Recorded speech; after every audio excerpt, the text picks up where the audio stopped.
Welcome to episode 7 of the Ginger and Honey podcast, where we have real people with real stories discussing real things.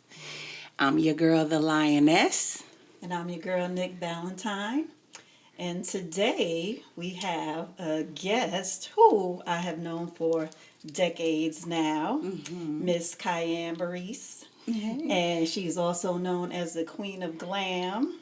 Okay. Yes, ma'am. So Kiam is another one of our multifaceted sisters.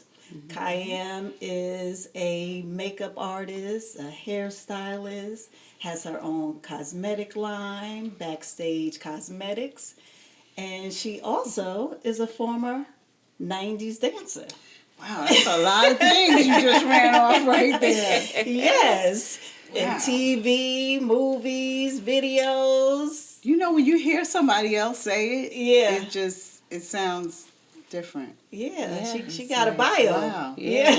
That's me, huh? That's you. Yeah. Okay. So welcome, I'll take Kai. it. Thank you, ladies. This to is the wonderful. I'm so show. excited to be here with y'all. We're finally. excited to have Yes, you. this is nice. Come This on, is blonde bombshell. nice. Thank you. Yeah. Thank you. Get into all the look, okay? Okay. And all of this is coincidental, but just show you how Was not great planned. minds think alike. Yes. Yes, was not planned at Yes. all, but you know, We all coordinated. coordinated.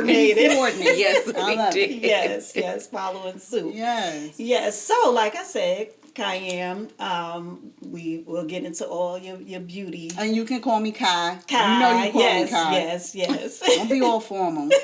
Okay, Kai. My friends call me Kai. Yes, we do. Yes. So before we get into the beauty background, let's take it back to your dancing background. Okay, Let's do where it. it all started. We know we took professional dance lessons together right. back in Money Earning Mount Vernon. Money Another Earning Shout another out. Mount Vernon. Aight. Okay. Mount Vernon Night. Shout out Money Earning Mount Vernon. Yes, That's product right. of that amazing city. That's right. So yeah, take us back to how you started in dance. In dance, I was like, well, my mom tells me that one day she was, taking me to the babysitter, and I guess I saw some girl walking down the street, and she had like a ballet bag on her shoulder, and I pointed to it, and I was like 4. I told Wow. my mom that I wanted that, and she's like, "You want what?" I was like, "Dad." And she saw the ballet slippers on the bag, the picture. That's what I'm really pointing to her. And she's like, "Ballet, dancing?" I said, "Yes. Like, I want to do that." She was like, "Oh."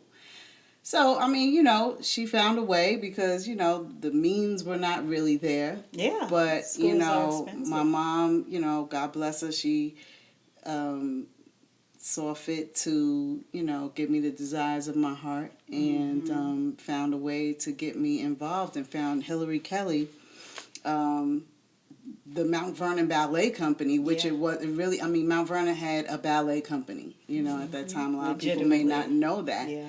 But it was the Mount Vernon Ballet Company led by Hillary Kelly. And I started doing ballet from the age of 4 and did the Nutcracker Suite every year.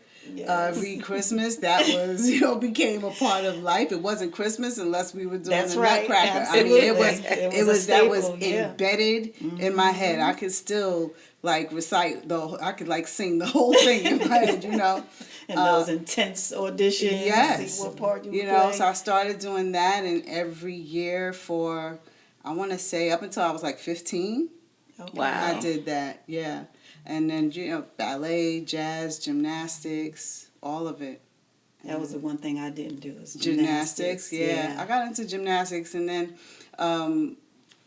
actually I was even in school at one point doing track. I think I remember, I was into track. I was into the Knights. The cheerleader, you know what I mean, and all that. So, but the Knights were different from the cheerleaders, though, because we were just, it was like we a were dance team. A lot of us. Yes. There was like 50 Yes. of us. On and we that used to do all the field. formations and everything. So shout out to Ms. Zambelli. Zambelli, you know what I mean? So Yes. that was the whole, it was just the arts, you know what I mean? So for me, starting out, I was pretty much, that's why I would say, like, I was raised backstage. You know what I mean? I was always on stage since I was a little kid. And then in high school, I was doing the musicals.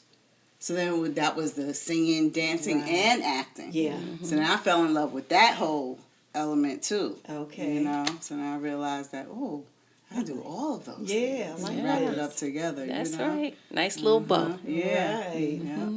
So when you stopped, you said you danced with Miss Kelly from 4 to 15. To about 15. Well, because around 15, I fell in love with hip hop. You know what I mean? So then at that point in time, what we talking, I want to say 1985, you know, 1984, 85, like that.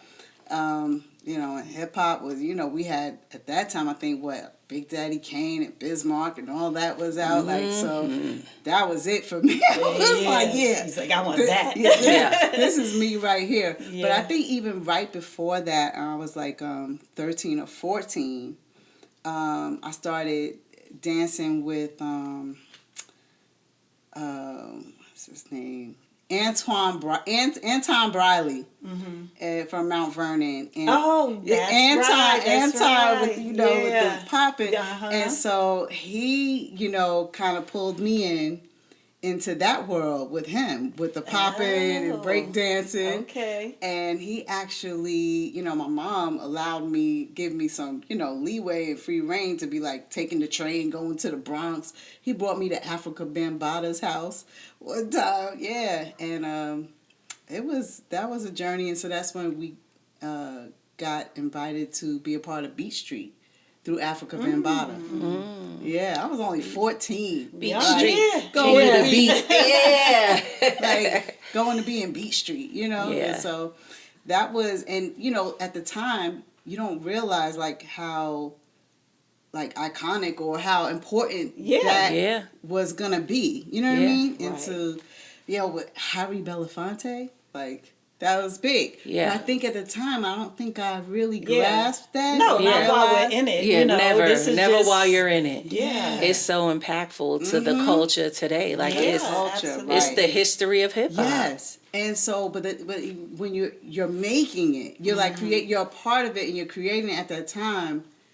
It's like now I realize, like, wait, I was there. I was there. Like I was a part of that. this. Yes. But you know, I think I'm not sure how the Mount Vernon remember it used to be called the Daily Argus, but the Mount Vernon newspaper got a hold of the story and they put us in there. They did like a whole, you know, segment on us. Wow. Yeah, and put us in the newspaper saying how we were going to be in this first hip hop movie directed by Harry Belafonte. Yeah, I still have that clipping. That was big. Yeah. Good. Oh, Good yeah. for you. Yeah. I still have that. And so from there, you know, went on to do Crush Groove. Then that was the next hip hop movie that came Crush out. Groove too? I was in Crush Groove too, and that's All where I met. Crush Groove. let's Crush be Groove. Body moving, body moving. But to be clear, you can't really see me. No You know? matter. Look, No matter. We know you were there. We know you were I there, was, girl. I was an extra in the school scenes and stuff like Okay. that, you know, and they had like the talent show and the school scenes and stuff with like That's Fat dope. Boys. Yeah. Curtis Blow was in that. LL was in LL, that. yes. Yeah, I didn't know him. Sheila E. Like that Sheila was E. That for me, that was really the real. Like for me, you know, Glamorous Life. I was first of all, I was a nutso Prince fan. Oh yeah, me too. Yeah, I was a really crazy Prince fan. Like I had my phase where, you know, I used to wear the big hoop earring with the one cross and, you know, the ruffles, like lace gloves, like, yo. Give me all the ruffles. Yeah. So I was like really into that. So me and Sheila was a big moment. was really big for me. Yeah. So yeah, there was, and then after that, Alex Hutchinson. Alex, and he and that's who I was dancing with in Johnny Kemp Just Got Paid. Alex. That was okay, Alex. He was from Mount Vernon. From Mount too. Vernon Yeah. as well, and he and I used to do a lot of like talent shows. You know, Yeah, I remember the remember Dole that. Center used to have the Uh-huh. talent Yep. shows and all that stuff. Look, wherever I could Perform. do something and be Yeah. on stage, I Yeah. was doing it. You know what I mean? So I used to join him. And it was he and I that got put into the Johnny Kemp Just Got Paid music video. And that was what really, I think, set the standard. You know, I was remember that because being excited seeing you. I was like, Yeah. guys! because it was like that one was not really just like background. We were featured. Yes. So when you're featured, Whoever forget. don't ask me. Hey, I can't do all that no more. that back, yeah. But Yes. that was, that was a big deal. And so I'm still in high school when that came out. Oh, were you? Yeah, Okay. I was still in high school. So when that came out, I remember the heads were turning and people were whispering, So that's you, the girl in the video. yeah. That's that girl in that video. Yeah. And, there was some love and then there was some Hate. Always. Yeah. You're always going to have the haters. Two sides to the coin. Yeah, so it's either, that's my cousin, and, everybody was your cousin. That's right. That's Or- right. Yeah, or, I can't stand her, she all that. Yeah. Yeah. There's Came always with that territory. too. That Yeah. came with it, yeah. But that's it, the snowball, it just, Yeah. kept rolling after Yeah. that. So, in addition to Johnny Kemp's video, you were in Slick Rick's video, a children's story. Yes. You want Now, to tell us a little bit about that life Those and being days? on those sets? Yeah. Yeah, those days. How you even connected with Slick Rick? So to- that to was, be I his think dancer? that was Yeah. that was when it was like. So now this is after I graduated, but it was like the year that summer, or something like that. It was like that summer right after I graduated in 1987. Could have been 87, 88, but it was after I graduated, and one day the phone rang, and somebody was on the other end saying that they were referred to me that they were looking for a choreographer. They were looking for a choreographer Okay. for their tour, for an upcoming tour for a hip hop artist, right? And so I was, of course, intrigued, but also I was just like, is this real? You know what I mean? I was also like, just getting a random call again, right? Who's playing with me? Right. You know? Yeah. So I didn't really believe it at first, and then until the person on the other end of the phone, who ended up being Vance Wright, the DJ. Oh, okay. He called me himself, reaching out. And lo and behold, little did I know, when he told me where to meet him, I was like, that's right down the street for me. Now I know you're playing. Yeah. Because how would you Get know? off my phone. Yeah. So, and he's like, really? Oh, well, then that's even better. That's Right. more convenient. Right. He's like, I tell you what, I'll start walking up the street, you start walking it out, and I'll meet you halfway. And I was like, okay, now mind you, we don't have cell phones. and So I had all to the hang up things. the kitchen phone, okay, and just start making my way to meet And some random and guy. hoping that, it was real, right? Yeah. Yeah. And sure enough, it was. And all this time, I Wow. did not know that Slick Rick lived right down the Right. street from me. Yeah. On the Bronx. For Eden Yeah. Walls Yeah. Avenue, right? Yeah. On Right Eden Wall around the Avenue, corner. Yeah, for right me. around the way. And and so literally, Rick just like pushed back his furniture, and I told him to put on Mona Lisa. And favorite. he put that on the little, his little boom box in the house. And I just went to town, just freestyled right there, in his living room. And he stopped the tape and said, all right, Yeah. I like that. Yeah. Diane You got the was job. The queen of the isolations and the pop. Yeah.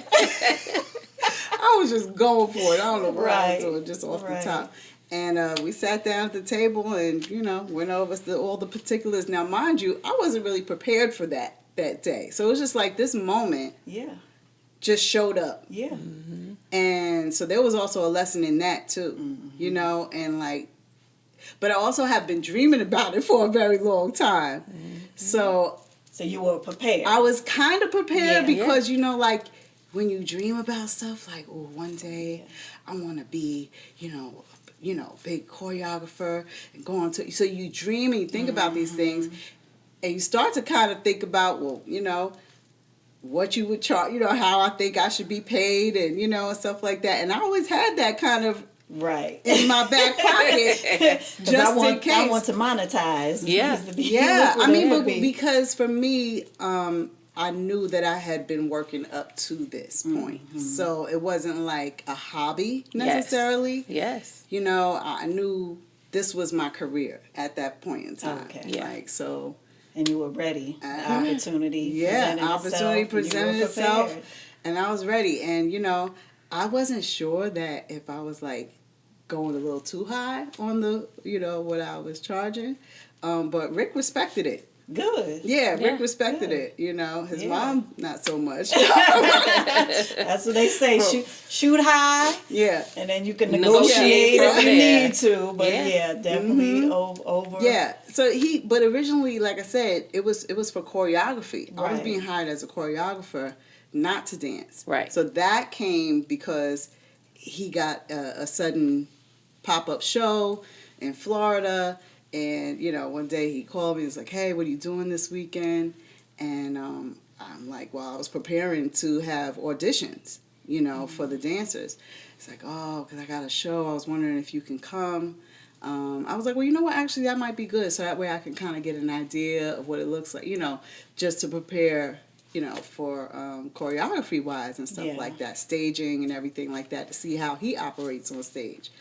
And then he throws in the monkey wrench and said, "Well, actually, I was hoping you would dance." I said, "Oh, I see. Well, now we got to sit back down at the table." Right. For an extra fee. Yeah. We got to And Rick was renegotiate like, "Oh." But again, he respected it. Nice. And he really liked that about me, I think. He told me that one day. But, Good. yeah. So, and then I was like, that's it. I guess I'm dancing. Yeah. And then it was out there for the world to and then see. so then we did the Nitro tour. So that was like that was LL's Nitro tour that we went on. 1989, I think. I want to say it was like 88, 89. It was like a year. We were on tour, just about a year. Wow. Yeah, That's it was amazing. a big tour. Yeah. It was a big tour. A lot amazing. of So things for that happened to during be that your tour. first experience. I bet. But that's a great lesson in visualization and manifestation. Like you said, you saw it. And then it was just a matter of it coming to you. Yeah. But you had always seen it for yourself. Yeah, So that's I mean, awesome. I couldn't ask for anything better than that. It was really like, a lot of things just kind of fell into my lap, and not to make it sound so easy, but I don't know, for me, that's just the way that it happened. I just feel like things were just like my steps were ordered. Yeah. You know what I mean? And you had Love put that. in the time. You did the work. Yeah. Yeah. So, Kiam, so you got the gig as a choreographer. They asked you to become a dancer. Then you get asked to join this tour for a whole year. Yeah. Big. It was right? big, yeah. Big opportunities. So, after that, then how much longer did you stay into the dance game? And then at what point did you realize, you know what, I think it's time for me to step away? So right before we went on tour, I think we shot both of those video. We did Children's Story and Hey Young World right before tour. Okay. And then there was actually a switch up right before we left for tour. Doing the videos, I was dancing with someone else. So if you notice in Children's Story, there was a different dancer with me. And then during Hey Young World, Shane came on board. Shane came on board. So that's what, and started that, journey with me. So we went on tour. And, we really bonded, of course, during that tour time. And after tour, there was, some issues with Rick and involving, the law and stuff happened. Some And so, situations. so it was like, that kind of just came to an end Oh, inadvertently. kind of You know what I mean? Yeah. Okay. Yeah, that kind of came to an end pretty much kind of like that. And then I think shortly after that, I had Micaiah. I had my first child. Yeah, in 1991. So that was pretty much shortly after. Yeah, shortly after tour. I had Micaiah, and so I became a mom. I became a mom. So yeah, that's that's a big transition in life, right? So that'll do it for you. And then there was opportunities that presented itself to me though after I had Micaiah. I think she was about 2. And then I want to say it'd be like 93, 94. And it was Michael Jackson, Remember the Time. And then all of our girls, all of our sisters are in there, And so I was invited to be in it as well. And I could have, and it's just one of those things that I, made a decision that not to, I didn't have anybody that could watch her while I went to LA and shoot that for 2 weeks. Motherhood was and they even told me to bring her. I mean, like, I could have done it, Yeah. But I think I was all in my head about it at, what was I, 20-something years old, you know what I mean? And I'm thinking to myself, thinking young. I'm thinking, who then y'all gonna go out? Oh, this is how I used to think. Overthinking. Yeah. Y'all gonna go out after we rap or whatever, and I'm be sitting in the hotel room with my daughter while y'all are having fun. Like that was some silly young thinking. But also, again, you're not thinking that this is gonna be literally one of the, if not the most iconic music videos of all time. Yeah. They did a whole MTV world premiere. Yeah. And I mean, trust me, but we were so wasn't proud. that like one of the first like long but Michael Jackson, he makes movies. You know what I mean, with his. Right. So, and I didn't know like Eddie Murphy and Iman and all that was going to be in it. And Magic Johnson. It was crazy. But I mean, I regret that, but I was happy for my girls, and we were all in front of the TV doing the dances. Listen, so we were really happy, still. But that was just a moment in time, and and so I moved on from that, and I think I started working in retail. I had to work. I had a daughter. I had to make sure that she had what she needed and stuff like that. I was a single mom. Changes a lot. Yeah, absolutely. So I started working in retail, and I think one of my first things that I did, I worked at the Borghese counter. And this is back when, I don't know if y'all remember Bonwit Teller. I'm taking it back. Yeah, Bonwit Teller. Remember that store? I do, yeah. Bonwit, and that was a bougie store. Yeah. Okay. And the only people named Miss Horowitz and stuff used to shop in there. You know what I mean? Yeah. Okay. Yeah. It was a certain type. Yes. Yeah. So I was catering to a certain type.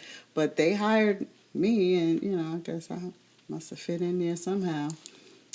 But that was one of my first experiences, I think, working at a makeup counter. Okay. Yeah, because I was going to say, so your transition from dance into the beauty field. Was through Bonwit Teller. Well, I think that was just like one of my first, like as far as like retail experiences. Gotcha. Getting into retail. For me at the time, it was just a job.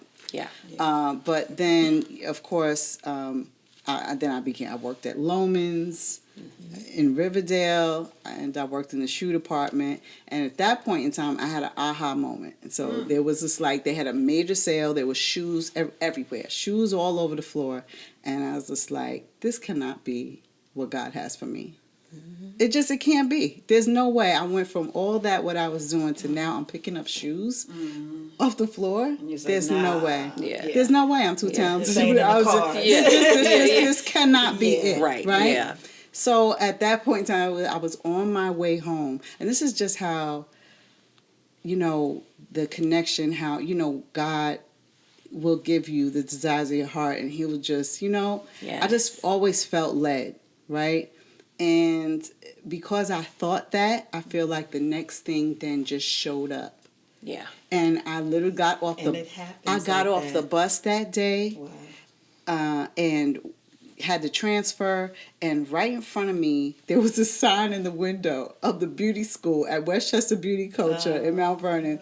And the sign said something to the effect of like, you know, be your own boss. You know, like it was something that spoke to me. It was like I was just like, yes, absolutely. Like it Right. was said something about like you hone your, you know, whatever it was something that was supposed to, you know, entice you to come in, and it did. So that little sign worked. Yeah. So I went in there and I just wanted to get a pamphlet. I thought I was just gonna, you know, let me get inquire, Right. Yeah. and find out what all, you know, goes on. And next thing you know, the owner, Mike's taking me on a tour, and before I knew it, I walked out of there signed up for beauty school. The beauty school. Just like that. Like, no intentions for real, but just inquiring, and I just went for it. And it's so you. I just did it. I just did it. And so next thing you know, I'm signed up for beauty school, and that's that. It's so you. And I graduated, like, I think it took me like a year. Oh, okay. Yeah, it took me like a year. Okay. And I graduated from beauty school. And then you get into... But I think, you know, by that time, I think I was like 1996, I had my second child. Okay. Yeah, so Kyrie was born by that time. So I had just had my second child, and I decided to go get into beauty school.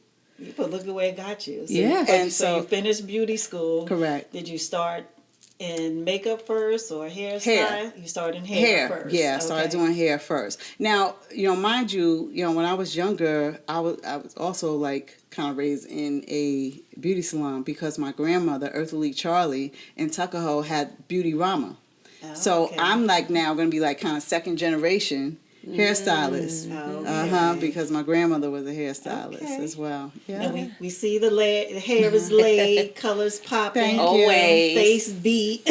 Always. Thank you. But I know you specialize in hair care too, you know, because people just do hair. And even now with the social media world, everybody is not even licensed and certified, right? They just can do hair. So hair health is not always top priority. So what made you, make that a part of your niche, like the color, the cuts? Right. Yeah. So I mean, I think I didn't know when I started there wasn't like a niche or a niche or whatever. Yeah. You know, I think that just happened for me naturally because I wore my hair short. Yeah. So I think when people stop you on the street, excuse me, I like your hair. And I would take that opportunity to whip out a card because we had cards back then. That's my camera, right? We had cards back then. And that would be my opportunity or my cue to give them my card. And so they want what you have. And so naturally, I started being asked to do all these cuts. Gotcha. Right. So that just kind of happened organically, with me being known for short haircuts. And then that became a thing where people think Kiam only does short haircuts. Oh, yeah. I You can know? see that. Yeah. And I'm like, that's not true. Who told y'all like, that? "Mom, she does it all, baby." My tool bag is full. Yeah, but I mean, I do what I'm asked, so that's what I was being requested to do most of the time. But as far as hair care and the health of the hair, I mean, I think I was shown that from when I was, early on. And I just never wanted to sacrifice style for the integrity of your hair. And I still tell my clients that. Yes. Sometimes they don't like that too much because they want what they want. That's right. They like, and a lot of people will just give it to them. correct. Yeah. And they want what they want. They show me this look. This is what I want. And they want to go from a level 1 black to level 10 blonde platinum in one day. Yeah. Yeah. So this ain't how This it works. is what they Yeah. want. Yeah. Everybody wants a platinum pixie now. Yeah. And listen, when they come with the pictures and the video and you're like, hey, this is not your hair color, texture, like all of that plays into it. It does. And there were years where I had short blonde and they would always mix us. They would always, we show up at a party. And listen, there was been times when I would see a picture of something on social media and I thought it was me for a moment. Like you had your double take. Same. I was there? Yes. Oh, that's Tiana. Same. Same. That's Tiana. Same. Yeah. And I remember y'all both saying that. Y'all would get that from people. Like, Yeah. you look like Tiana. You look Like, just I could have sworn I saw you. You were there. I'm like, Yeah. no, that wasn't me. That Yeah, wasn't so, me. That yeah. was her. It was me. It was me. You So know. cute. I Yeah, love that. yeah. So I know people will show up and they ask for these things, and it's like, I don't know if we can achieve that. Right. And so I already would have a plan in mind that, Yes. I like to give them my honest opinion. Yeah. And I want to kind of give them something custom for them. Yes. I ask questions like, what do you do for a living? What's your lifestyle like? And, kind of going off their personality too. So, if this is someone who is, a doctor or a lawyer or whatever, they're in a professional field, they're going to need something that's going to be a little more, tailored, conservative, professional and stuff. That's not like my, bartender client who can do pink hair and, spikes and lines on the side and stuff like that. And we can play and have fun, Right. Yeah. So you got to watch that. Love those. Yeah, because you do all colors. Yeah, I love Even it. for yourself. Yeah, I'll be like, girl, I want that. I play. Yeah, I play sometimes, but that's hot too. Yes. But we love that. Yeah. The spicy. But I like to play sometimes. But this is my, standard. Yes. Or whatever. This is my go-to you. look. Yes. Yeah, this is just my go-to look. Yep, your iconic, Beautiful. Your iconic look. That's right. Thank you. Okay, we got music videos. We got tours. We got Movies. movies, TV shows, the Queen of Glam. Now you behind the scenes, Yes. okay? Doing award shows, television shows, like we say, movies. So what is a story, memory you can share of your experience behind the scenes on any of those awards or TV shows? And you can throw in, run down a couple that you've done. Oh, okay. Been a part of some major. I think the set work life started in music videos. That started in New York actually before I moved to Atlanta. Right. So that started in New York. I think my first music video was Shaggy, Shaggy and Barrington Levy. It was one of them. Yeah. Okay. And I think I was doing makeup. I think I started. So a lot of it. Even though I was a hairstylist, but then I transitioned into makeup because I started working at MAC. Right. So I worked at MAC as a product specialist for 6 or 7 years. Yeah. So then there was that, and then I had to figure out a way to still do both and still do hair, and then that's how it became then hair and makeup. Right. Okay. So I couldn't then just toss one to the side and do the other. I love them both, so I figured I had to figure out a way to balance it. And so, then started doing makeup on set for music videos, and then it was the whole music video circuit, and then I think it started to transition into, like you said, award shows. I think I did the Soul Train Music Awards, I think, was the first. I want to say either that or Black Girls Rock. But I did, Black Girls Rock I did a few years. Soul Train, a lot of BET stuff. I had some clients that were very connected. So God always blessed me with, hair clients that were very connected, and they would just always, plug me in and refer me and connect me to this one via email. And, that's how I was able to start, making my way in this industry that I loved. And I was happy to be back in the industry that I loved, that I was in front of the camera, right? And so that was a thing. I was just like, well, if I can't be in front of the camera anymore, at least I just want to be on set. Right. I still just want to be experience. and so and experience that world. So and so I fell in love with that. So I was like, this is it. This is where I belong. Do you like award shows over the TV set? No, I really like scripted stuff. I like to be able to create the characters, so read the script. do the, break down the script and, all the characters and scene by scene, how they should look and stuff like that according to the script. I love that. Oh, nice. Yeah. Nice. Mm-hmm.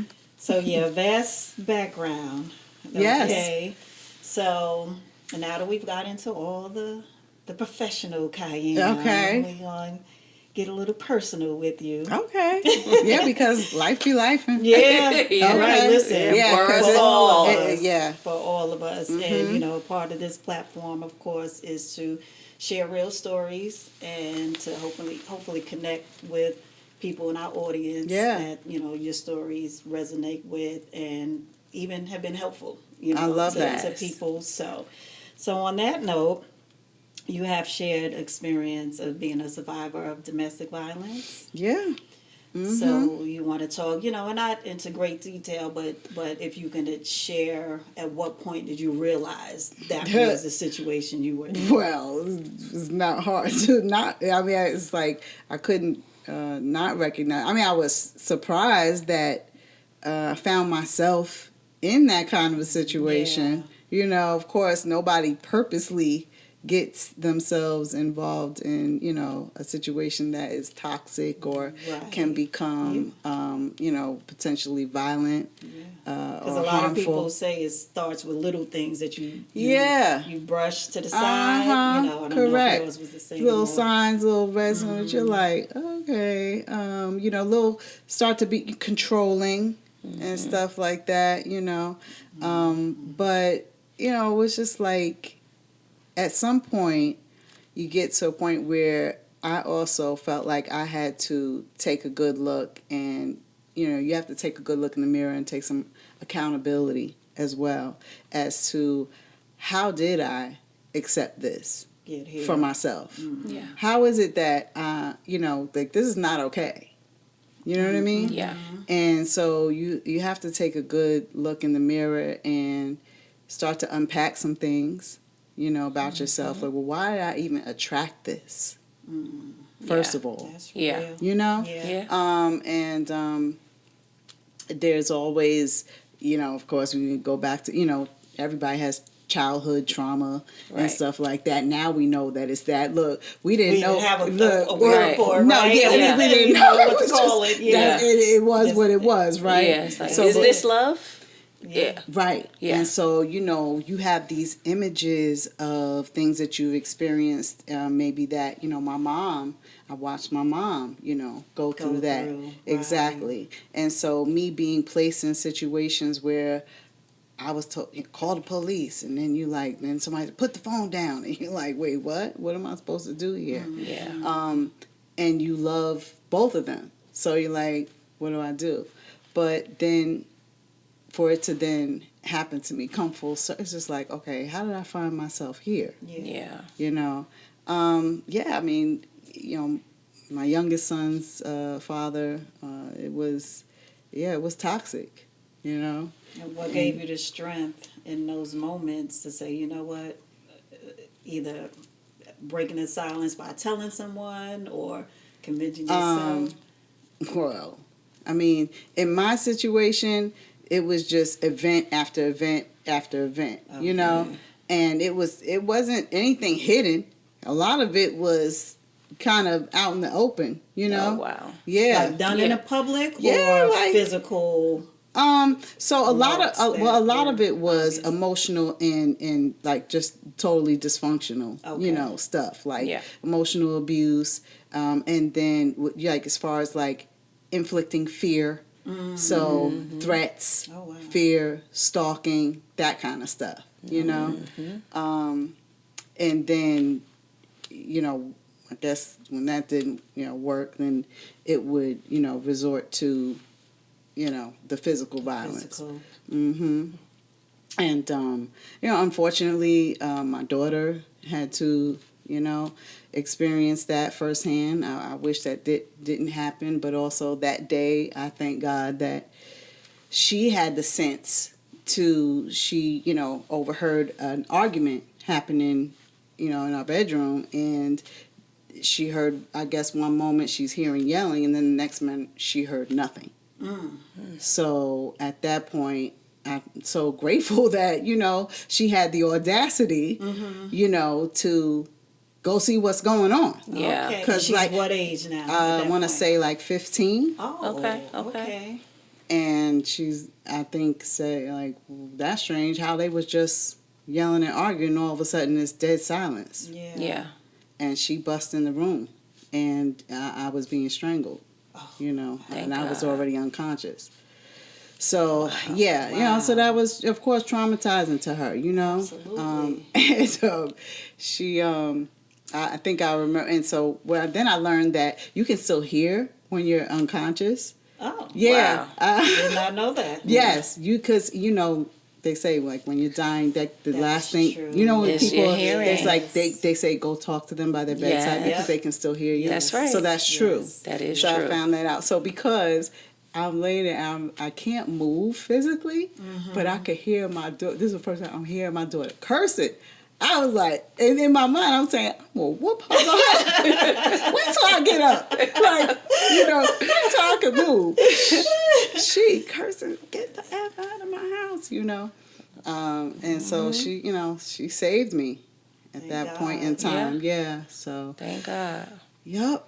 So yeah, it came to that. There's tons of police reports and court and stuff all the time. It was like traumatizing, and it was stressful. That Yeah, whole period can in only time, imagine. Yeah. So yeah, I'm happy to say that I was able to, heal from that and move on. And So what prompted your actual healing journey? Was it a person? Was it the experiences in and of themselves? yeah, I think again, so you think that you can just like say like when it's over, right? Or when the person finally you feel like left you alone or they stop, which it might have stopped and he moved on, right? But he would then use our son as his new weapon. Right. So because he's not going to physically harm me, he's going to harm me using our your son, right? Right. And that went on for a very long time. Yeah. A way of manipulating. Yeah, you. Yes. manipulate. It was all that just still continued in that way. And so I'm still have to be mom to, all three of my kids and still work and run a business. I had a hair salon in Mount Vernon. Oh, At that at the time I had time, backstage. wow. Yeah, so I'm doing all of that. And I think I was doing Glam Fest. I don't know if you remember when I did that runway show I created in Glam Fest. So all of that was going on. And in the background, I'm dealing with, all of this stuff. Yeah. And Wow. having to go to family court every other weekend and stuff like that. It was a lot. But I think, so one of my clients, or one or two of my clients, thank God, they become like family to me. Yeah. Some of them, Yeah. you develop Especially, really close your regular relationships, with your clients, regular clients. And one day she suggested to me and said that, that I might be able to benefit from some self-reflective work. And she introduced me to Sylvia High and Aiming High. Yeah. So, but I think it started in New York with Momentum Okay. and doing that work. So the self-reflective work was huge. Yeah. That was a huge breakthrough for me. Because again, like I said, I feel like at some point, yes, you can say this happened to me, this happened to me. Everybody has something that happens to That's them, right, right? That's But right. at what point in time are we going to take a look and see, and take some accountability, Yeah. right? Yeah. And say, well, what was I doing that, may have, contributed to that? Contributed. What was my way of thinking that, I thought that less than, of myself, or, Right. that I wasn't deserving of love Right. the right way. Right. And not to say under no circumstances is it ever okay. No. Yeah. To endure that Right. kind of Yeah. abuse. Excuse me, but like you said, we say too, even if it's 1%, like what could I have done differently in this Yeah. situation? And Yeah. even if it was just picking him as a mate before even knowing that he had those tendencies. Correct. What Yeah. else may it have been, you know? Or staying too long. Or staying Yes. too long. You because you're there, you're a Yeah. part. You are a contributing factor, Right. And it makes it really tough, but also good in the reflective work that you know. Oh, I was able to unpack a lot That's of right. other stuff. Yeah. Yes. I was able to unpack a lot of other stuff. So I Which had highly you moving recommend. forward. That's right. Yeah, and so yeah, my clients they paid that forward to me, right? Nice. And then once I've gone and done the work, I was able to then pay it forward to some of my good friends, some of our close friends, have done the work Yes. as yes, well. for And sure. so that's like, it's really gratifying to be able to do that. I highly recommend it. Self-reflective work.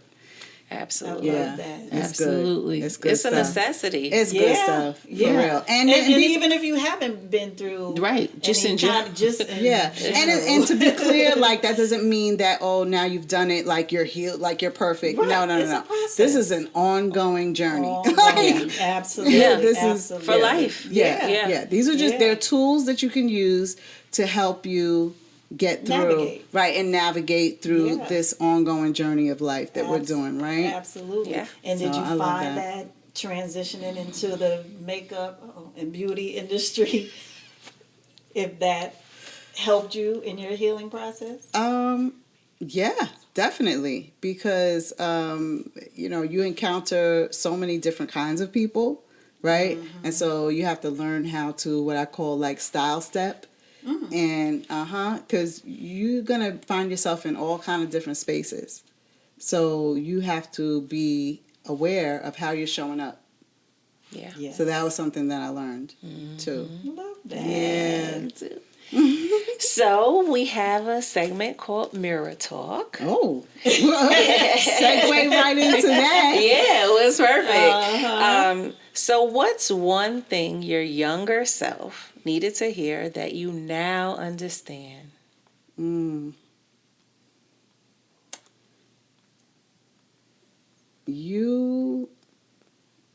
I think to say that you're worthy. I think that you walk around with this, you don't know it, right? That you walk around with this sense of that's not for me. And maybe that's not for me. Or maybe that you're not worthy of to be in that space, to be in that room, to be on that stage, to be with this person or whatever. But I think that's why I used to be like so shocked and surprised when opportunities of big magnitude, came to me. It was just like, ooh, I don't know, and I would be hesitant or, start to, think maybe it wasn't. Doubt. Yeah, and have doubts Yeah. and doubt myself and my abilities. And so I think young Kiam, should know that, you was always meant for what God gave you. Yeah. Love that. Yeah, that's beautiful. amazing. Yeah, it sure is. So now for your future, what are you unapologetically claiming for yourself? Ooh, y'all hit me with the 1, 2. Yeah,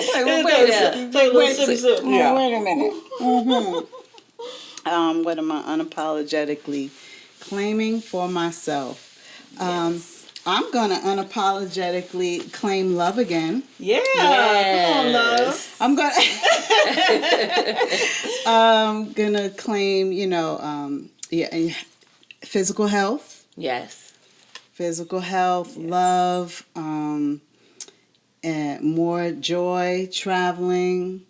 I'm going to claim reconnection with my family. Some of my immediate family that maybe have become estranged. I want to, I want to reclaim all of those things. Love that. Yes, and all of that to come Speak it full all circle. And into of course, existence. Actually, at this stage of my career, I don't know if I want to maybe, I'm sure there probably is still higher heights, right? Like I haven't arrived, you know what I mean? Right. But I'm also kind of thinking at this stage in life, I need to start kind of thinking of an exit plan. Yeah.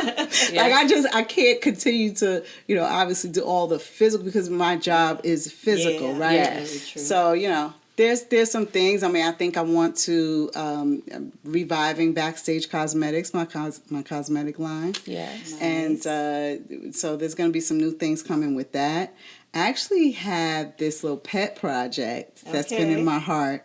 And it's a fragrance. It's a Ooh, fragrance line. Yeah, I really nice. have not ever talked about that. Okay, Yeah, we all gonna right. Put But- in the atmosphere. right, Let the that's universe right. know. Yeah, That's it's right. like, that's one of my obsessions. Like I love fragrance. Yeah, We share that love. We Yes, love fragrances. yes. We love some good, smell Yeah, good. you Smell gotta good. smell good, Yeah, look that's good, it. smell Smell good. good. Yeah. All the things. Yes. Yes. Yeah. Oh, Thank you so much. This was wonderful. Yes. Talking to my girls. Yes. we love you. Yes, we do. Yes, I And love you too. always, thank you for taking this time to spend with Yeah. us. Thank you for having me. This was great. dig a And little I have a share. feeling, I have a feeling I'll be back because, Yeah. Okay, absolutely. There's more. Oh, there's That's lots what we more. love. Oh, there's lots There's more. lots love. more. But this is a good start. Intro. This is a good intro. To Kiam, Yes. Queen of Glam. Thank you Yeah. all. Yes, follow me at Queen of Glam. Yes. Yes. And we're going to drop all her deets in the Awesome. credits so you can follow Miss Kiam and Thank stay you. connected. Reach out to her for your beauty Yes. essentials. Yes, hair makeup. And as always, in closing, I'm your girl, Nick Valentine, and sometimes I'm Ginger. And it's your girl, the lioness, and sometimes I'm honey. But And depending on the day, it could go either way. But you subscribe to our YouTube channel, click like, share, and Hit the notification bell notifications. so you know when we're there. Exactly. And we'll see you soon. See you next time. Thank you.